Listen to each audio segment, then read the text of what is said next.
Bonjour à tous donc, et bienvenue dans cette 8e édition de la conférence annuelle de l'Observatoire de la e-santé dans les pays du Sud. Seconde partie, toujours consacrée cette année aux iniquités de genre, toujours en direct de la Fondation Pierre Fabre à Lavore, près de Toulouse, en France, et retransmis en direct sur les réseaux sociaux partout dans le monde, en français comme en anglais. Pour information, sachez que plus de 500 personnes nous suivaient ce matin en direct pour cette conférence, avec des campus qui étaient ouverts en plus un peu partout, en Égypte, au Cameroun, en Côte d'Ivoire, à Madagascar, à Bordeaux, au Laos, en Thaïlande, mais aussi à Lomé, où nous irons tout à l'heure au Togo. Merci à vous tous qui nous regardez vraiment en direct sur les réseaux sociaux. N'hésitez pas toujours à envoyer vos questions, envoyer un petit coucou. On en a eu pas mal ce matin, et chaque fois qu'on reçoit un petit message, je trouve que c'est un rayon de soleil qui arrive depuis les pays du Sud dans cet hiver du Nord. Et le Sud, eh bien, on y replonge de plein pied pour poursuivre tout de suite nos réflexions sur l'usage des outils digitaux pour réduire les iniquités de genre. Comment est-ce que le digital peut être un levier, alors on disait d'empowerment pour faire de l'anglicisme, d'empouvoirment, dit-on aujourd'hui officiellement, ou en pouvoir d'agir, voilà, en français.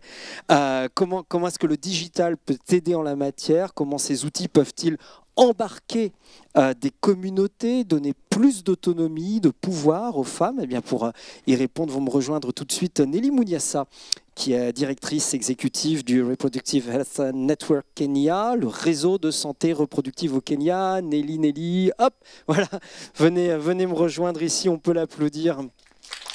Elle qui vient du Kenya pour participer à cette conférence aujourd'hui. Asiatou Kamanyang de l'ONG Speak Up Africa au Sénégal, voilà, qu'on peut applaudir également. C'est une ONG qui prend la parole, on verra avec vous, sur des grands thèmes de société. Vous créez des liens entre les acteurs politiques, associatifs ou autres. Et vous allez nous parler d'ici quelques minutes de votre tout nouveau programme de mentorat, notamment pour les femmes africaines dans le domaine de la santé numérique. Nusura Miyonga, voilà, va nous rejoindre également. Vous venez aussi de loin, puisque vous avez fait le déplacement de la Tanzanie. Vous êtes chef de projet dans l'ONG Her Initiative. C'est une ONG qui est montée par des femmes au service des femmes et des jeunes filles pour leur donner plus d'autonomie avec le soutien, entre autres, des outils digitaux. Et puis enfin, en duplex avec nous à l'autre bout du monde, puisqu'on part pour la Malaisie, Alexandra Tayas-Chaudhuri. Vous travaillez depuis très longtemps sur ces questions. Vous avez travaillé, séjourné durant de nombreuses années d'ailleurs au Bangladesh, et vous êtes aujourd'hui experte des questions d'égalité de sexe et de fracture numérique à l'UNICEF. Nelly, je me tourne tout d'abord vers vous. Vous travaillez avec votre ONG, je le rappelle, donc pour que les filles, les jeunes filles, les femmes du Kenya aient un meilleur accès à l'information, puissent faire elles-mêmes leur choix en matière de reproduction, alors particulièrement souvent dans des milieux sociaux qui sont plus défavorisés, dans les milieux ruraux également.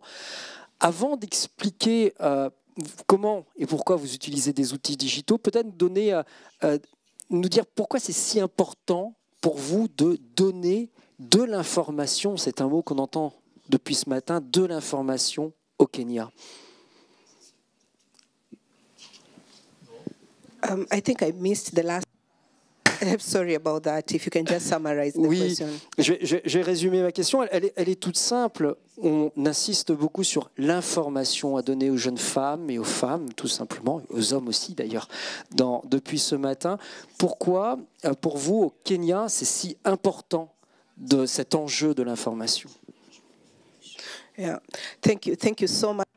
Merci beaucoup. Merci. Je suis ravie d'être ici. Surtout sur ces questions de santé numérique. Je travaille dans une organisation qui vise à réduire les fractures et les morbidités et mortalités, surtout chez les femmes. Et l'information, elle est importante parce que l'accès à l'information a été un très grand problème parce qu'il y a beaucoup de désinformation et sur la santé sexuelle, parce que les hommes ont le pouvoir et ils pensent que l'idée pour une femme, le seul avenir pour une femme, c'est d'être mariée. Et donc, il est essentiel de fournir cette information. Il y a beaucoup de questions autour on dit que c'est un programme de blanc et que ce n'est pas contextualisé, et on voyait qu'il y a des jeunes femmes qui se trouvent enceintes à un très jeune âge car elles n'ont pas reçu la bonne information. Et il faut également avoir accès à des services de santé facilement, et la désinformation, elle existe dans ce domaine des plateformes numériques également. Nous avons des producteurs qui donnent des mauvaises informations, des informations limitées, parce que si elles donnaient toutes les informations, ceci ne serait pas bon pour leur entreprise. Donc, dans le sud global, il y a beaucoup de groupes qui essaient d'imposer leurs valeurs familiales et ils mettent par exemple l'idée de l'abstinence. Et en Afrique, les jeunes femmes se trouvent mariées très jeunes car elles viennent de foyers où elles vivent avec leur grand-mère, et elles sont un poids, une charge familiale. Et on dit que l'abstinence est un véritable problème. Je vais m'arrêter là. À quoi ressemble le pays, à quoi ressemble cette réalité? Vous nous dites dans cet enjeu de l'information que vous avez complètement développé, si on veut creuser un petit peu plus, il y a encore beaucoup de sujets tabous parmi les jeunes femmes, les filles, les communautés, même pour les hommes. Est-ce que vous pourriez nous citer des exemples de sujets tabous et peut-être les stigmatisations qu'il y a autour de ces sujets?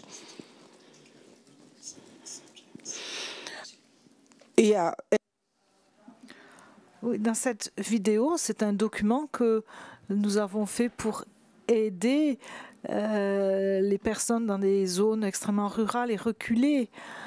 C'est une communauté pastorale et ils s'occupent de leurs vaches. Et dans ces communautés, les jeunes femmes, dès 9, 10 ans jusqu'à 12 ans, donc elles sont excisées. Donc c'est la transition traditionnelle de de l'enfance vers l'âge adulte. Et en fait, ensuite on les marie à 12-13 ans. Et le mari continue à avoir... C'est de la polygamie qui a lieu, en fait. Donc à 12-13 ans, vous êtes échangés contre des vaches. Et on voit également cette polygamie là où c'est encore toléré. Mais sinon, quand c'est pas toléré, vous avez des co-femmes, des secondes femmes, des secondes épouses. Et les jeunes adolescentes n'ont pas le pouvoir pour négocier leur liberté. Et tout ceci est connecté à la vie sociale, à la culture de la communauté. Les hommes ont le pouvoir, les jeunes femmes sont vendues. Donc l'homme peut aller à l'école et être éduqué, car on pense que c'est un pouvoir qui leur est accordé, ce sont les chefs de famille. Et donc tout ce qui est positif sera attribué aux garçons. La nécessité d'informer sur le HIV, on l'oublie souvent parce que souvent c'est aussi un sujet tabou, mais malheureusement l'Afrique est aujourd'hui de loin le continent le plus touché, le continent où l'épidémie se propage le plus vite possible, et les premières victimes restent des femmes. Voilà, ce sont d'abord les femmes qui sont victimes du HIV. On voyait dans les images qui passaient, vous faites justement beaucoup de vidéos virales, alors d'informations sur la sexualité, sur les thèmes que vous venez d'évoquer, mais aussi de lutte contre la désinformation. Quel type de vidéo, par exemple, avez-vous eu à produire pour quel type de fausses informations diffusées sur les réseaux sociaux? Yeah. So, on utilise différentes formes pour gérer ces désinformations. Et sur Facebook, si vous mettez Productive Health Kenya avec les call centers et les centres d'appel, nous avons utilisé ceci car l'accès aux contraceptifs est considéré comme quelque chose qui n'est pas africain. Et nous voulions expliquer, en fournissant les bonnes informations, que les questions démographiques, les questions de croissance de la population, de appauvrissement de la population et que la contraception était la seule approche pour gérer et améliorer le niveau de vie et les indicateurs sanitaires sur notre continent. Également, comme je l'ai dit avant, les comportements des jeunes adolescents est très différent. Il n'y a pas des endroits où on peut rencontrer ses tantes, parler avec ses parents. Donc, en fait, ils utilisent les plateformes sociales. On l'utilise vraiment à bon escient pour qu'elles aient une information décomplexée et qui soit une information correcte. On utilise également TikTok, c'est vraiment énorme dans le sud global. Et il y a des influenceurs et qui sont très jeunes. Et alors, on renforce les connaissances de ces jeunes, les compétences de ces jeunes, et pour que ce soit de bons relais d'information. Enfin, également, on peut parler ce qui s'appelle HOUNT, et nous avons des conseillers dûment formés, et dans les centres d'appel, ils donnent les bonnes informations et un espace où les jeunes peuvent appeler, parler à une conseillère, un conseiller.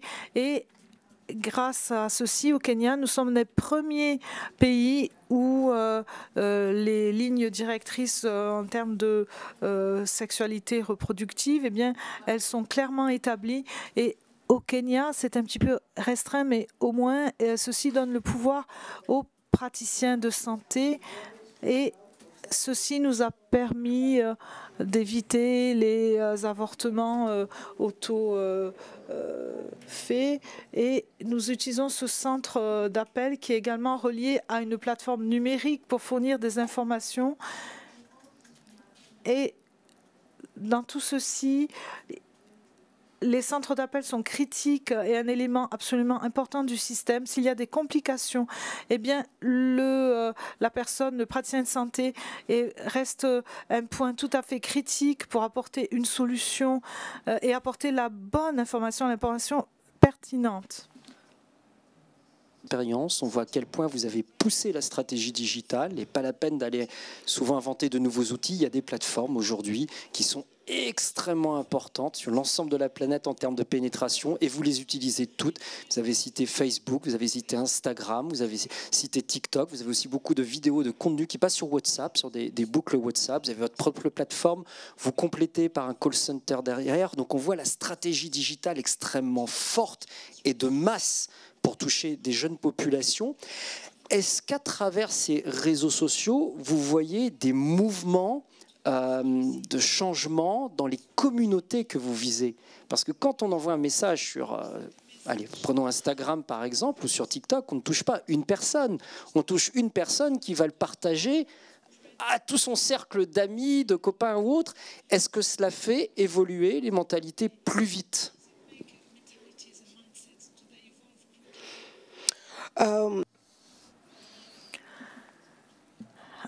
En fait, on n'attend pas les résultats le lendemain. Évidemment, on voit bien les attitudes changent. On voit bien des jeunes qui posent des questions, qui sont plus audacieux dans leurs questions et qui osent venir poser des questions sur ces plateformes numériques pour des informations sur, par exemple, le cadre juridique pour l'avortement, par exemple. C'est vraiment un gros problème. Et il faut que ces personnes comprennent la loi en vigueur au Kenya. Et en fait, ici, le gouvernement, du coup, est responsable, parce qu'on peut dire très bien, on connaît le système, mais que fait-on? Il y a également les attitudes, les mentalités qui changent. On voit bien que les services pour les jeunes adolescentes et les jeunes femmes et dans leur diversité. J'insiste sur ce terme, comme nous avons beaucoup de populations différentes et ils ont besoin de ces services. Et pour le Sud global, les services ne sont pas toujours là, mais les praticiens de santé ont pour rôle de fournir ces services. Et cette plateforme de médias change les attitudes, les mentalités également des praticiens, mais également des jeunes qui ont besoin d'un service particulier. Et les fournisseurs également qui fournissent ces services qui doivent être beaucoup plus audacieux dans leur démarche. Des nouvelles idées dont on pense ce que l'on veut dans les communautés, mais ça fait bouger les communautés, les normes sociales extrêmement vite. Juste une toute dernière question, puisque vous avez des retours du terrain sur des milliers de personnes. Quels sont les thèmes, les questions les plus fréquemment posées sur vos différentes plateformes? La première, c'est la légalité de l'avortement. Ça, c'est vraiment la question numéro 1. Et numéro 2, pour tout ce qui est de la désinformation, pour les contraceptifs, il y a beaucoup de questions de fausses informations qui sont diffusées. Est-ce que du coup, si on utilise un contraceptif, est-ce qu'on pourra un jour avoir des enfants? Est-ce que ça ne les rend pas stériles, etc. Les questions également concernant l'éducation sexuelle pour les jeunes, et nous pouvons leur fournir les bonnes informations. C'est vraiment des stratégies digitales bien ciblées bon son public, bien l'identifier, et parfois y aller massivement avec les réseaux sociaux. Et ce matin, à plusieurs reprises, on a également signalé l'importance d'adapter les messages aux personnes que l'on a en face de nous. Et c'est ce à quoi vous travaillez, Alexandra Tayers-Chaudhary, qui est avec nous en direct depuis la Malaisie. Oh, j'en profite parce que je ne peux pas m'empêcher de vous poser la question. Quel temps et quelle météo aujourd'hui en Malaisie? It's very warm. Ouais, il fait très chaud. Et peut-être on a un petit peu d'orage également. Ouais. On va évoquer avec vous, Alexandra, une application originale à laquelle vous avez contribué à plus d'un titre et qui s'appelle Oki. C'est une application qui est développée par l'UNICEF pour les jeunes filles, et notamment toutes les questions que peuvent se poser les jeunes filles sur leurs règles. Toute première question, Alexandra, pourquoi est-ce qu'il y avait besoin d'un outil digital, d'une application sur ce sujet?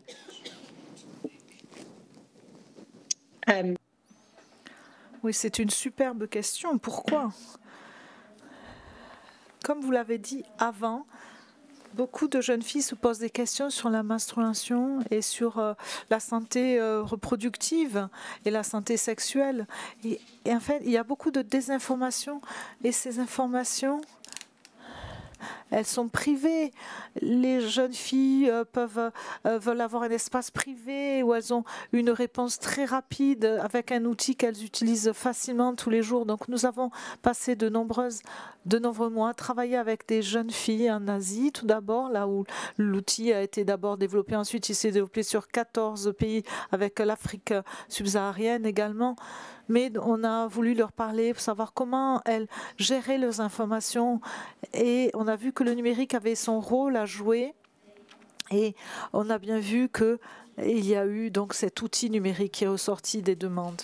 C'est que cette application, on n'y voit pas un médecin, une infirmière, un docteur qui donne des conseils. Vous avez fait le choix d'avoir une grande sœur qui donnerait des conseils à sa petite sœur. Pourquoi ?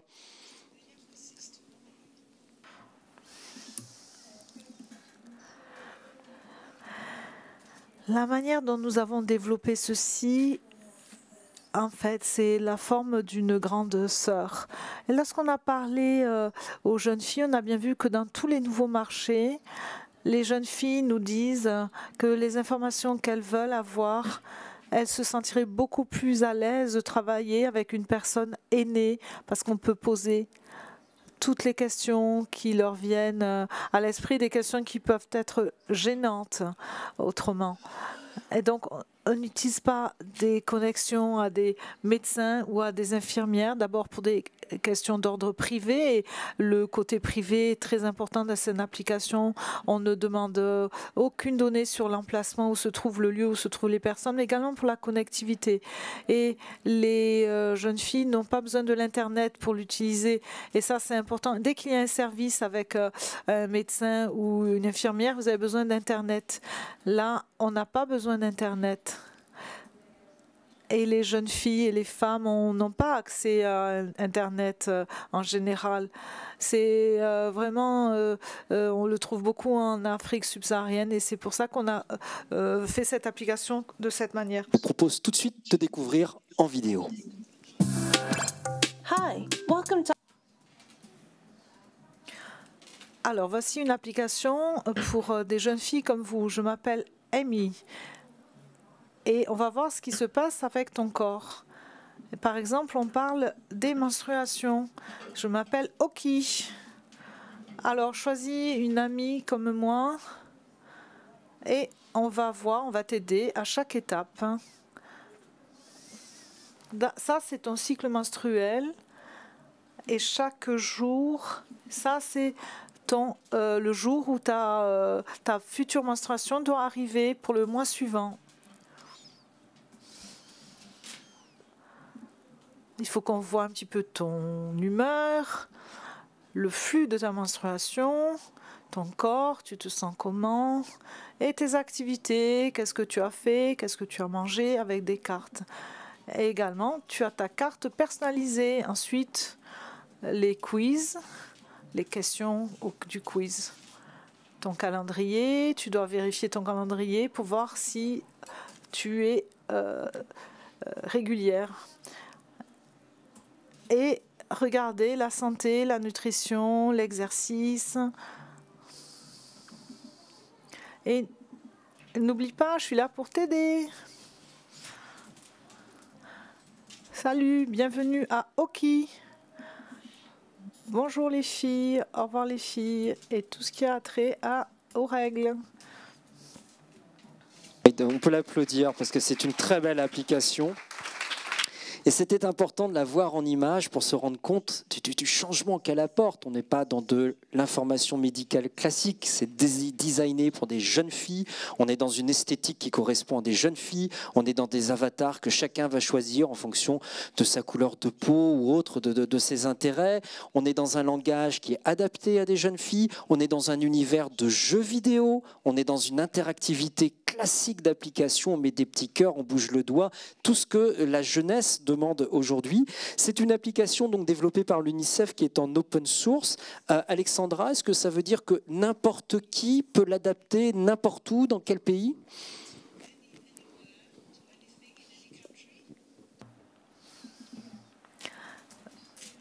Oui, ce que vous avez vu sur la vidéo, en fait, c'est la version anglaise. Mais dans les 14 pays où elle vit, c'est dans le langage que la jeune fille va choisir. Au Kenya, il y a trois langues. En Ukraine, il y a 3 langues également. Et donc, c'est conçu par chaque pays, par chaque jeune fille des pays. Oki, c'est open source. Ça veut dire que il n'y a pas besoin de consentement et la marque, elle a été développée, mais on a développé une licence avec une organisation dans chaque pays qui est responsable de la franchise, si vous souhaitez, pour construire ce système Oki et pour qu'elle se l'approprie. L'UNICEF, ça a été le lanceur, mais aujourd'hui, c'est entre les mains de d'autres organisations dans ces pays. Au-delà de votre contribution à Oki, vous avez co-rédigé un rapport d'importance pour l'UNICEF. Il s'intitule « Que savons-nous de la fracture numérique sur le genre ?» Alors, on pourrait y passer la totalité de la fin de cette journée, mais on n'aura pas ce temps-là. Mais simplement, peut-être en quelques mots, en quelques phrases, finalement, qu'est-ce que l'on sait de cette fracture numérique ? Ouais, en fait, on en sait très peu. Nous savons que ce fossé numérique, on voit bien pour les opérateurs mobiles, lorsqu'on n'a pas 18 ans, en fait, on n'en sait pas grand-chose et c'est un gros problème car c'est la nouvelle génération et il faut qu'on regarde en aval et voir quelles informations elles ont eues après dans cette économie numérique. Si on ne sait pas la technologie qu'elles ont ou qu'elles n'ont pas, eh bien, avec ces normes sociales, c'est un gros problème.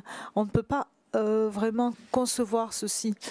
Donc, c'est encore une fois un gros problème auquel il faudra répondre. Dans l'enjeu, effectivement, même si on ne sait pas grand-chose de ces jeunes filles de moins de 18 ans, l'enjeu pour elles d'avoir accès à un téléphone mobile ou à Internet, ce qui n'est pas une évidence et ce qui, dans les normes sociales, n'est pas accepté partout, il faut le rappeler.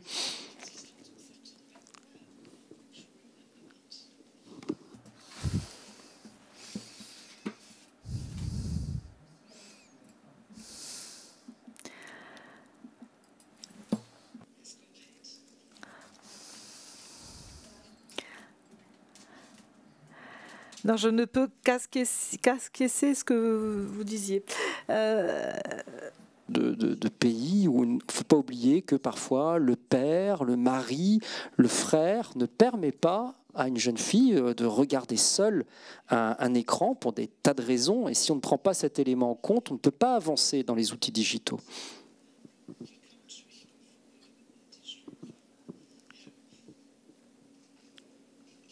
Yeah.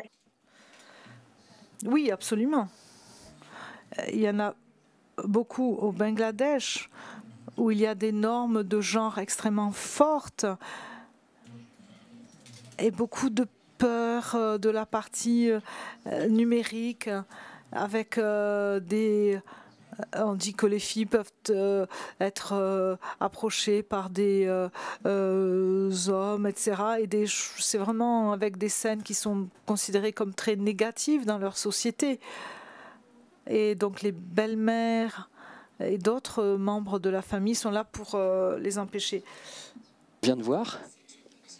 Je pense que c'est une application très pertinente et contextualisée surtout, parce qu'elle nous a quand même dit que ça se retrouve dans plusieurs pays sous plusieurs langues. Et donc, je pense que c'est exactement un exemple en fait d'une innovation contextualisée qui permet vraiment de cibler une population et ensuite d'aider à régler des défis qui se présentent. Contextualiser l'application, on retiendra effectivement cet item qui est extrêmement important. En 2022, votre ONG Speak Up Africa a lancé avec l'Union africaine l'initiative pour les femmes dans la santé numérique, s'assurer que la santé des femmes est bien prise en compte à tous les niveaux, notamment les femmes les plus éloignées de centres de santé, souvent en zone rurale. Qu'est-ce que ça veut dire très concrètement pour ces femmes et quels outils le digital, quelles solutions le digital peut-il leur apporter? Alors, déjà, pour donner un peu plus de contexte, l'initiative s'appelle AWID, donc les femmes africaines dans la santé numérique, African Women in Digital Health en anglais. Et c'est une initiative en fait qui vise à combler l'écart de genre en matière de santé numérique. Donc plus spécifiquement, c'est une initiative qui vise à promouvoir la pleine et entière participation des femmes et leadership des femmes dans la santé numérique. Et donc, une telle initiative vraiment permet de mettre en lumière les innovatrices, les entrepreneurs dans le domaine du digital, qui en fait créent des solutions, des innovations qui sont très pertinentes pour les besoins de leur communauté. Et donc, ces innovatrices-là créent ces solutions digitales basées vraiment sur ce qu'elles ont eu à vivre et à observer dans leur communauté et se positionnent en fait comme militantes et comme activistes dans leur communauté en ramenant un peu la solution aux défis qui se présentent. Ouais, ça, c'est un de vos grands points de vue, de vos grands cris, puisque c'est Speak Up Africa, hein, c'est de dire il faut booster aussi les femmes entrepreneuses, il faut que les femmes s'emparent de ce domaine et elles-mêmes proposent des solutions, soient à même d'avoir les bonnes conditions de proposer des solutions. Et donc vous venez tout juste de créer un programme de mentorat pour les femmes entrepreneurs dans le secteur de la santé numérique. Il va consister en quoi concrètement ce programme? Alors, c'est un tout nouveau programme qui a été lancé en juillet, donc juillet de cette année. Et c'est un programme de renforcement de capacité parce qu'il faut savoir que dans le cadre de cette initiative, le renforcement de capacité est l'un des grands piliers. Donc, c'est un programme de renforcement de capacité qui vise à pouvoir identifier des mentors, donc des femmes qui sont leaders dans la santé numérique. Donc, il y en a 5 qui sont déjà identifiées et sélectionnées. Et on a lancé en fait un appel à candidature à toutes les femmes, les jeunes femmes, notamment, qui sont innovatrices et qui veulent accéder à des postes de leadership dans la santé publique, à envoyer leur candidature pour faire partie du programme de mentorat. Alors, ces femmes qui vont envoyer leur candidature, elles vont avoir, c'est toujours des personnalités inspirantes, femmes qui ont réussi et qui vont les inciter à aller plus loin. Mais très concrètement, vous allez leur proposer quoi? Ça va se passer comment? Sur quel calendrier? Alors, à la fin de ce mois-ci, nous allons faire un bootcamp de mentorat, donc à Kigali, sur 3 jours. Et les mentors et les mentees donc, vont se réunir pour faire du renforcement de capacité autour de la communication stratégique, parce qu'il faut savoir que même si on sait tous que la communication est très importante quand il s'agit de l'innovation pour pouvoir expliquer un peu ce qu'on fait, beaucoup de femmes en fait n'ont ni la confiance ni un peu les outils qui leur permettraient justement de présenter leurs innovations de façon à non seulement attirer les investisseurs et les collaborateurs, mais aussi à susciter un intérêt des communautés qui consommeraient cette solution digitale. Donc pendant ces 3 jours, les modules seront, donc, comme je l'ai dit, autour de la communication stratégique, du leadership, du marketing, du développement de produits, parce qu'il faut savoir qu'en matière de medtech, donc technologie de la santé et les technologies médicales, il y a en fait un certain nombre d'obstacles dépendamment des pays. Donc il y a des pays, bien évidemment, où il faut des licences, il faut faire des tests, etc. Donc vraiment les aider concrètement à voir ce qu'il faut faire et ce qu'il faut savoir avant de pouvoir entièrement se lancer et pouvoir commercialiser leurs innovations. Ouais, vous dites que c'est important d'avoir des femmes qui innovent, qui proposent des nouvelles solutions, parce qu'une innovation, d'après vous, est mieux reçue chez les femmes si elle provient d'une femme. Pourquoi ? Absolument. Donc, je sais que quand Alexandra en parlait tout de suite, il faut savoir qu'il y a quand même des sujets en Afrique subsaharienne, surtout, qui restent quand même des sujets assez tabous. Lesquels, à vos yeux ? Tout ce qui est santé sexuelle et reproductive, hygiène menstruelle et même la maternité. Donc, vraiment, ce sont des sujets qui sont considérés comme des sujets de femmes. Et ce qui fait que lorsqu'une innovation provient d'une femme qui, en réalité, comprendrait mieux les enjeux qui découlent un peu des défis que les communautés rencontrent, les consommatrices, en fait, de cette innovation sont beaucoup plus en confiance parce qu'elles se disent que la femme, déjà, vient de notre communauté, donc elle comprend nos challenges et nos défis. Et en plus de ça, l'innovation va directement pouvoir adresser ces points spécifiques qui sont identifiés comme des besoins. Donc là, vous bougez, c'est bien le sens de votre ONG, de toute façon, vous bougez le milieu des femmes, vous les incitez à aller de l'avant, à empouvoirment, à faire elles-mêmes leurs innovations, vous leur donnez les moyens avec du mentorat d'aller plus loin dans les innovations, on sent bien cette énergie derrière vous. Est-ce que vous voyez également les décideurs politiques, ministères, directions de services de santé, d'hôpitaux ou autres, qui sont souvent des hommes, est-ce que vous les voyez bouger, eux ? Alors, dans une conversation que j'avais tout à l'heure avec une dame, je lui disais justement que de nos jours, les choses commencent à changer parce qu'on prend maintenant conscience du besoin qu'il y a des femmes dans ces postes de leadership. À travers toujours l'initiative AWID, on tente de travailler en fait avec les gouvernements africains pour pouvoir intégrer les perspectives de genre dans les politiques publiques. Et ce que ça veut dire concrètement, par exemple, c'est de booster ne serait-ce que l'investissement dans l'entrepreneuriat féminin dirigé vers la santé numérique et les solutions digitales pour qu'elles puissent justement créer ces solutions pour les femmes et par des femmes. Parce qu'il faut savoir que le financement de nos jours, en tout cas en Afrique subsaharienne, va rarement aux femmes. D'ailleurs, seulement 3% du financement va en fait vers les startups féminines. Oui, donc il y a une matière à progression. Oui. Nusura Myonga, vous travaillez pour l'organisation Initiative en Tanzanie. C'est une organisation qui fait beaucoup de choses aussi pour les femmes. Si on doit résumer en une ou deux phrases ce que vous faites.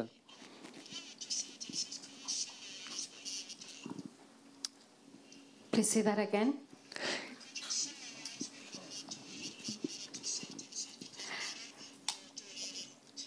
All right, yeah, thank you so much. Merci beaucoup pour cette occasion que vous me donnez de m'adresser à vous. Oui, nous sommes une initiative à but non lucratif et nous sommes engagés pour les jeunes femmes et jeunes filles en Tanzanie. Nous avons différentes innovations pour nous assurer que nous brisons les normes de deux façons, par l'empouvoirment économique et l'intégration également. Nous nous assurons ainsi que ces jeunes femmes ont accès aux services de santé, à l'éducation également. Nous faisons beaucoup de choses, en effet. Oui, beaucoup de choses. Vous avez donc lancé un programme de mentorat qui s'appelle Going Beyond et qui est surtout destiné aux jeunes filles. Est-ce que vous pouvez nous en dire un petit peu plus sur ce programme ? Definitely. Oui, bien sûr. Un des programmes que nous avons actuellement dans notre organisation s'appelle le Going Beyond, aller au-delà, pour les jeunes femmes. 70% sont des jeunes filles, des jeunes femmes. Pour les jeunes entrepreneurs, on utilise des modèles de pair à pair pour nous éloigner des modèles traditionnels, pour saisir les opportunités qui sont là. On ne leur dit pas de s'éloigner des modèles traditionnels, mais on leur dit de s'emparer des opportunités qui sont là. Et donc, nous rassemblons des groupes de jeunes filles et de jeunes garçons également. 70% sont des jeunes femmes en fait, et nous leur fournissons des cours de l'éducation. Nous les appelons leaders de jeunes, dirigeantes de jeunes. Et après avoir reçu nos formations, elles reviennent dans leur communauté et partagent l'information qu'elles ont reçue de nous. Si le thème de cette santé, pour développer ce programme et même développer vos logiques d'information auprès des jeunes filles en Tanzanie, quels sont les outils digitaux que vous utilisez et de quelle manière ? All right, yeah, thank you. So have as well. Effectivement, depuis le Covid, nous avons commencé à mettre en place une plateforme d'apprentissage en Swahili. Et on peut y aller, mais c'est en Swahili, parce qu'elle a été conçue pour les jeunes femmes de la Tanzanie. Donc nous en sommes très fiers, parce qu'il n'y a pas beaucoup d'outils, en fait, qui sont en Swahili et que nos peuples comprennent. Et donc, les personnes peuvent utiliser la plateforme et apprendre. Il y a beaucoup de sections, il y a beaucoup d'offres différentes. Olgeaham est une des choses que nous offrons. C'est un espace où les jeunes femmes peuvent aller et signaler tout cas d'harcèlement, de corruption sexuelle. Et parfois, elles n'ont personne à qui parler sur la santé mentale, sur ce qui leur arrive, parce que la société les ignore ou parce que il y a un contexte culturel particulier dans leur communauté, et donc nous les aidons, nous leur parlons et éventuellement, si le cas échéant, nous les connectons avec des spécialistes qui les assistent, qui les aident à résoudre leurs problèmes. En plus de cette plateforme de e-learning que nous avons, Nous avons également une plateforme SMS parce que tout le monde n'a pas accès à l'Internet, ne peut pas aller sur une plateforme de e-learning. Et donc, nous avons cette plateforme d'apprentissage en utilisant des SMS, et ceci pour joindre les personnes qui vivent dans les zones rurales. Les femmes, les jeunes filles qui sont dans les zones rurales n'ont pas de téléphone et donc elles peuvent s'enregistrer, poser des questions. Effectivement, il y a beaucoup d'opportunités pour elles, beaucoup de choses qu'elles peuvent faire. On peut choisir le service que l'on veut et elles sont aidées. Et qu'on écoute les autres tables rondes et les autres intervenants depuis ce matin. C'est un lieu ici où on a souvent, pas qu'ici d'ailleurs, quand on parle de e-santé, on est souvent très technique. On a vu beaucoup d'innovations incroyables pour faire des échographies à distance, des électroencéphalogrammes même à distance, des tas d'examens très techniques et complexes à faire à distance, de la téléexpertise. Mais il y a quelques mots que j'entends depuis ce matin dans les bouches de tous les intervenants, c'est le mot d'information et le mot de choix pour les jeunes filles de ce qu'elles font de leur corps et de la manière dont elles veulent avoir une sexualité ou une certaine reproduction. Est-ce que c'est un biais que j'ai dans ma perception, ou est-ce que l'on est réellement peut-être un changement de génération, un changement de besoins, et que les besoins sont moins techniques et plus sociétaux? Assiatou, je ne sais pas si vous pouvez répondre, et puis je poserai la question à Alexandra ensuite. Oui, je vais peut-être commencer. Je pense qu'il y a beaucoup de facteurs socioculturels en fait, qui sont liés à la santé. Ce qui fait que de nos jours, en tout cas en Afrique subsaharienne, les femmes ont maintenant une nouvelle compréhension, on va dire, ou une nouvelle liberté qu'elles n'avaient pas nécessairement dans les générations précédentes.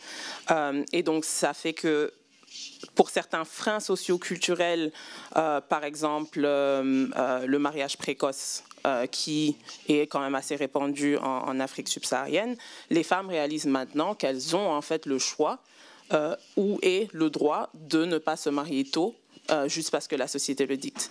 Et donc, pour décider en fait de ne pas se marier tôt et décider de ne pas avoir d'enfants tôt, les femmes font le choix de voir en fait quelles sont les options de contraceptifs qu'elles ont et vont en fait vers l'information maintenant, beaucoup plus qu'elles le faisaient dans les générations précédentes où c'était un sujet qui était beaucoup plus tabou et qui avait en fait beaucoup de désinformation autour de ces sujets-là. Donc oui, je pense que le fait d'avoir un peu plus de choix maintenant et d'être beaucoup plus consciente de nos libertés permettent en fait aux femmes de faire de meilleures décisions sanitaires pour elles et ensuite pour leurs enfants éventuellement. Je me tourne vers Alexandra qui est, elle, en Asie. On a un point de vue ici sur l'Afrique subsaharienne. Du côté de l'Asie, est-ce qu'on est aussi finalement dans les mêmes enjeux ? Ce très fort besoin tout d'un coup d'information et de choix pour la femme, la jeune fille, de ce qu'elle fait de son corps.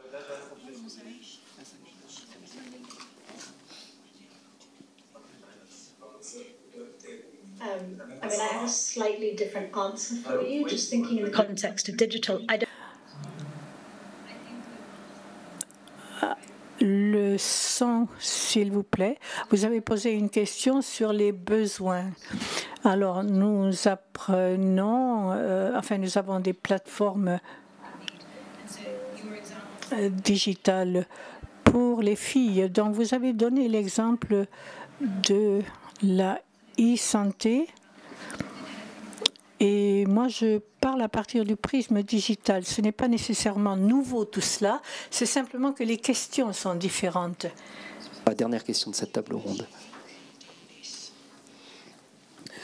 I would say as we continue with the issue. Je dirais que pour la question de fournir des informations, bien entendu, on préconise le choix, on défend le choix, parce que nous savons que traditionnellement parlant, les femmes n'avaient pas le droit de choisir. Les décisions ont été prises pour elles. Et donc, on essaie de travailler sur les normes sociales. Parce que traditionnellement, c'était difficile pour les femmes d'avoir une position à elles, de faire entendre leur voix. Et selon le contexte, les jeunes femmes maintenant peuvent faire des choix éclairés. Comme Dana l'a dit, nous ne sommes pas seuls, nous travaillons avec les adolescentes, nous travaillons avec les jeunes filles. Et donc dans ces programmes, avec toutes ces innovations que nous présentons, eh bien, les filles sont le centre de ces programmes, de ces innovations. Même pour ce qui est des messages, en fait. Au Kenya, on ne peut pas parler d'éducation sexuelle pour tous. On parle de santé reproductive en fonction de l'âge, parce que selon le contexte et l'âge de la personne, on prend une perspective différente. On a des changements massifs tout de même sur tous les continents. Merci à tous les cas de rester avec nous, parce que je suppose qu'il y aura pas mal de questions aussi pour vous dans la salle. C'est le moment de nous les adresser également, ces questions, si vous nous regardez sur Internet. Je mets ma tablette magique où je les attends de la part des internautes et on va les poser en direct. Mais avant de partir sur cette séquence de questions-réponses, je vous propose de nous rendre à Lomé, au Togo, à l'université de Lomé, plus précisément. Il se tient donc aujourd'hui toute une journée de réflexion sur la santé digitale au Togo. Et dans le cadre de cette journée, eh bien, vous assistez à notre conférence de l'ODES. Merci d'être des nôtres aujourd'hui. On retrouve sur place Giscard Kofi-Samboué, qui est coordinateur pays de la Fondation Pierre Fabre. Est-ce que vous nous entendez bien correctement? Et qui est avec vous aujourd'hui, Giscard? Est-ce que vous nous entendez? On vous entend parfaitement. Alors, je vous remercie. Ce matin, nous avons eu une journée très riche en santé digitale au Togo, avec les panélistes comme l'OMS, le ministère de la Santé, le ministère de l'Économie numérique et l'ONG internationale santé intégrée. Le panel portait sur le thème la santé digitale au Togo, enjeux, défis et perspectives. Il fait actuellement 29 degrés à Lomé. Ça, c'est aussi un beau rayon de soleil que vous nous adressez immédiatement. Ça fait toujours plaisir. Vous parliez de santé digitale au Togo. Alors, en quelques grandes lignes, sans y passer trop de temps, mais quels sont les grands chantiers en cours chez vous en ce moment? Je vais peut-être vous passer l'un des panélistes ou l'une des panélistes. Je vous entends de l'OMS pour cette question.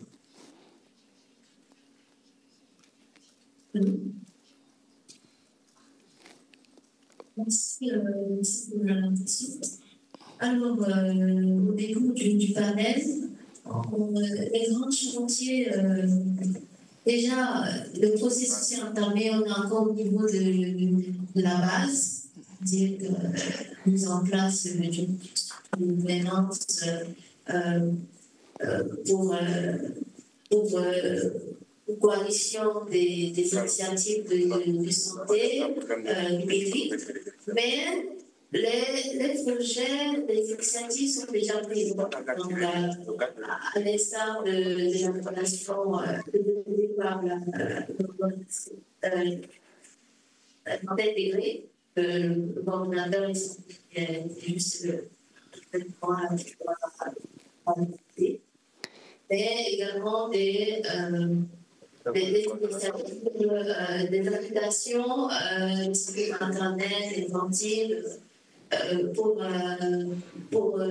bâtir des informations sur comment gérer le conflit mensuel, sur les questions de santé sexuelle et reproductive, mais pas seulement cela, mais aussi des initiatives qui viennent du ministère de l'économie numérique en matière de la cybersécurité, de la digitalisation, des schémas directeurs pour l'élaboration du plan stratégique national de santé numérique. Voilà, et aujourd'hui, on pose la première pierre pour la construction du Centre national de santé digitale Migiro. Voilà, quelques informations ramassées, donc les initiatives qui sont là. Il y en a bien sûr d'autres, mais je ne sais pas si...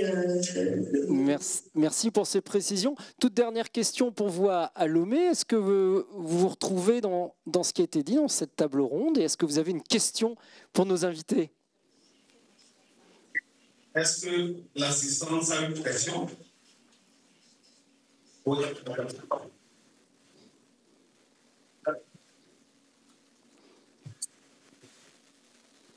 Alors, c'est comme à Pierre Fabre, comme ici à la Fondation, le micro circule dans l'amphithéâtre de l'Université de Lomé et on va pouvoir entendre la question de l'un des, ou l'une d'ailleurs, des participants.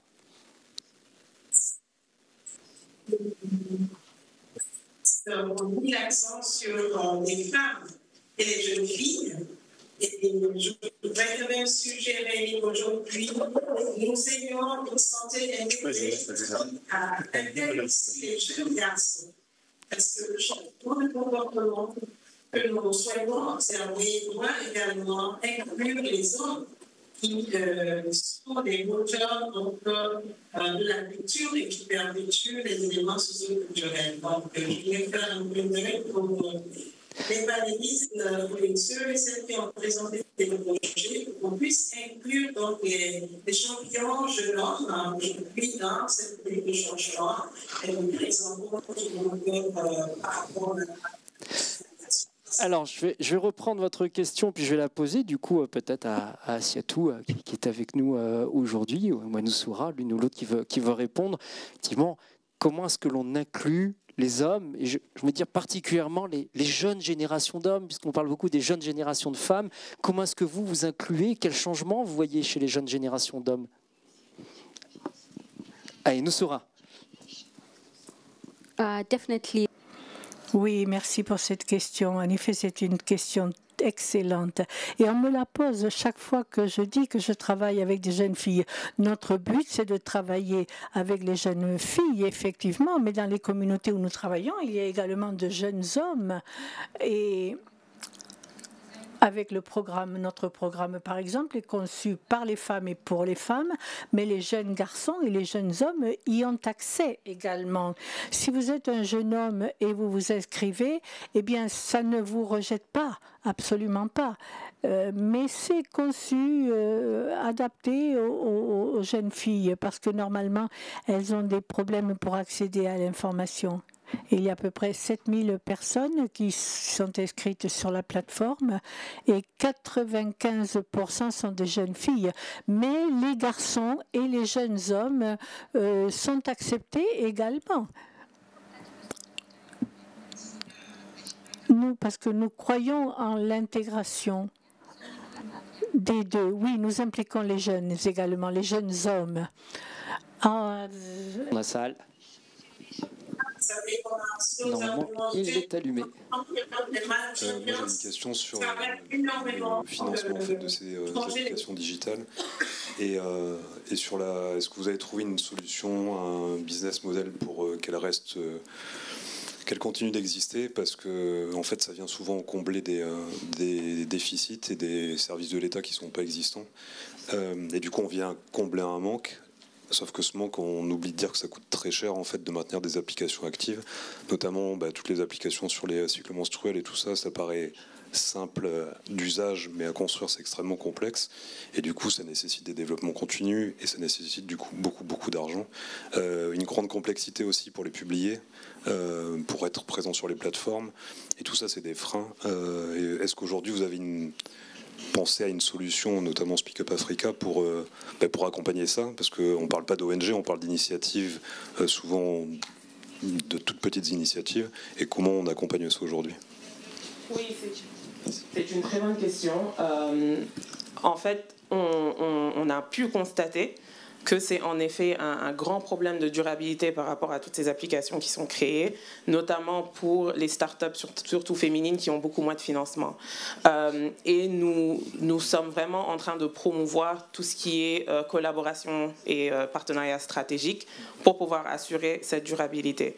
Donc nous mettons en contact les entrepreneurs, donc ces femmes entrepreneurs qui sont issues du mentorat, avec des investisseurs quand même de renommée, et qui peuvent un peu aider à maintenir et à et à booster la durabilité, mais clairement, ce n'est pas suffisant. Donc, autre chose que l'on fait, c'est vraiment travailler avec les gouvernements de façon à ce que ces femmes entrepreneurs puissent faire partie un peu des différents groupes de travail que les gouvernements ils ont et les ministères pour être sûr en fait qu'il y a toujours un lien entre l'innovation qui est créée et qui répond à un besoin spécifique qui est identifié au niveau du ministère. Et cela permet en fait d'assurer que cette femme entrepreneur est toujours au courant de nouveaux financements, de nouvelles opportunités qui se présentent dans son domaine et qu'il y a en fait des canaux de communication qui sont toujours ouverts entre le ministère, que ce soit le ministère du numérique ou de la santé, et ces femmes entrepreneurs et leurs startups. Et oui, non, une application, ça se crée, ça coûte cher à développer, mais tous les mois, ensuite, ce sont des licences à payer, des droits à payer et des entretiens à faire, puisque les grands opérateurs aujourd'hui de réseaux sociaux changent en permanence leurs normes et on est obligé de les suivre. Voilà, madame, vous aviez le micro. Thank you. Merci. Ceci est une question pour vous trois, mesdames, sur l'intersectionnalité entre genre et la diversité. Alors, j'adore cette approche, sur nous et sans nous. Comment avez-vous réfléchi à la situation des femmes, des jeunes filles qui sont marginalisées à cause de handicap ou autres et qui ont des problèmes dans le domaine de la diversité? Alors, comme j'ai dit, notre groupe cible, ce sont les jeunes femmes et les jeunes filles dans toute leur diversité. Mais nous prenons note également, surtout pour celles qui ont en situation de handicap. J'ai parlé d'un réseau de fournisseurs, de prestataires. Nos prestataires offrent des services également aux personnes en situation de handicap et ils s'adaptent à tout handicap que peut présenter une femme, une fille ou un jeune. Nous travaillons avec les communautés rurales et c'est là qu'il y a un dépeuplement des zones rurales et il y a beaucoup de vulnérabilité. Mais notre offre de service est intégrée. Il y a la santé sexuelle et reproductive qui en fait partie. Enfin, si une fille est victime d'un viol, elle arrive à notre structure et elle jouit de tous les services de A à Z. Et ainsi, on peut s'assurer même qu'il y a un service juridique pro bono à la disposition de ces jeunes filles s'il y a dénonciation ou poursuite judiciaire. Donc c'est un processus tout entier, c'est une approche holistique des soins. Réponse qui sera rapide derrière. Jai. Thank you. This question is for you. Alors, cette question est pour vous, Nelly. Vous avez parlé du soutien juridique pro bono, mais je voulais vous poser la question sur le Kenya. C'est un des quelques pays qui a été mentionné. Alors, vous parlez de gouvernance de données. Mais les données dont vous parlez, ce sont des informations personnelles, sensibles. Comment est-ce que vous en faites la gouvernance de ces données? Comment assurez-vous la conformité à la réglementation? Parce qu'il y a l'aspect sécurité et confidentialité de ces informations très sensibles. Et ensuite, comment est-ce que cela est pris en charge par le législateur? Alors, le Kenya suit les règles de l'OMS de 2018, les directives. Et donc, mais ce service entre les mains des communautés. Les communautés s'assurent que les soins de santé primaires commencent déjà dès le foyer des personnes. Après, il y a l'histoire du consentement, la question du consentement. L'âge de consentement, c'est 18 ans normalement, mais il y a une loi qui donne accès aux services et en tant que prestataire, si vous avez une jeune fille de 15 ans qui a besoin de soins,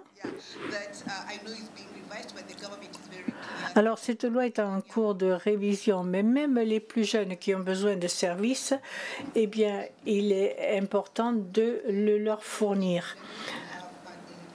Nous avons un système électronique qui nous permet de protéger les données des clients. Et là où nous avons besoin de consentement, surtout lorsqu'il y a des photos, parce que c'est très sensible, eh bien, on obtient au préalable le consentement. Est-ce que j'ai résumé? Alors qu'on aimerait passer des heures à vous écouter tellement le thème est passionnant et vos témoignages de terrain, c'est ça qui est important, sont également passionnants. Merci à tous les quatre, on peut les applaudir pour cette très belle table ronde.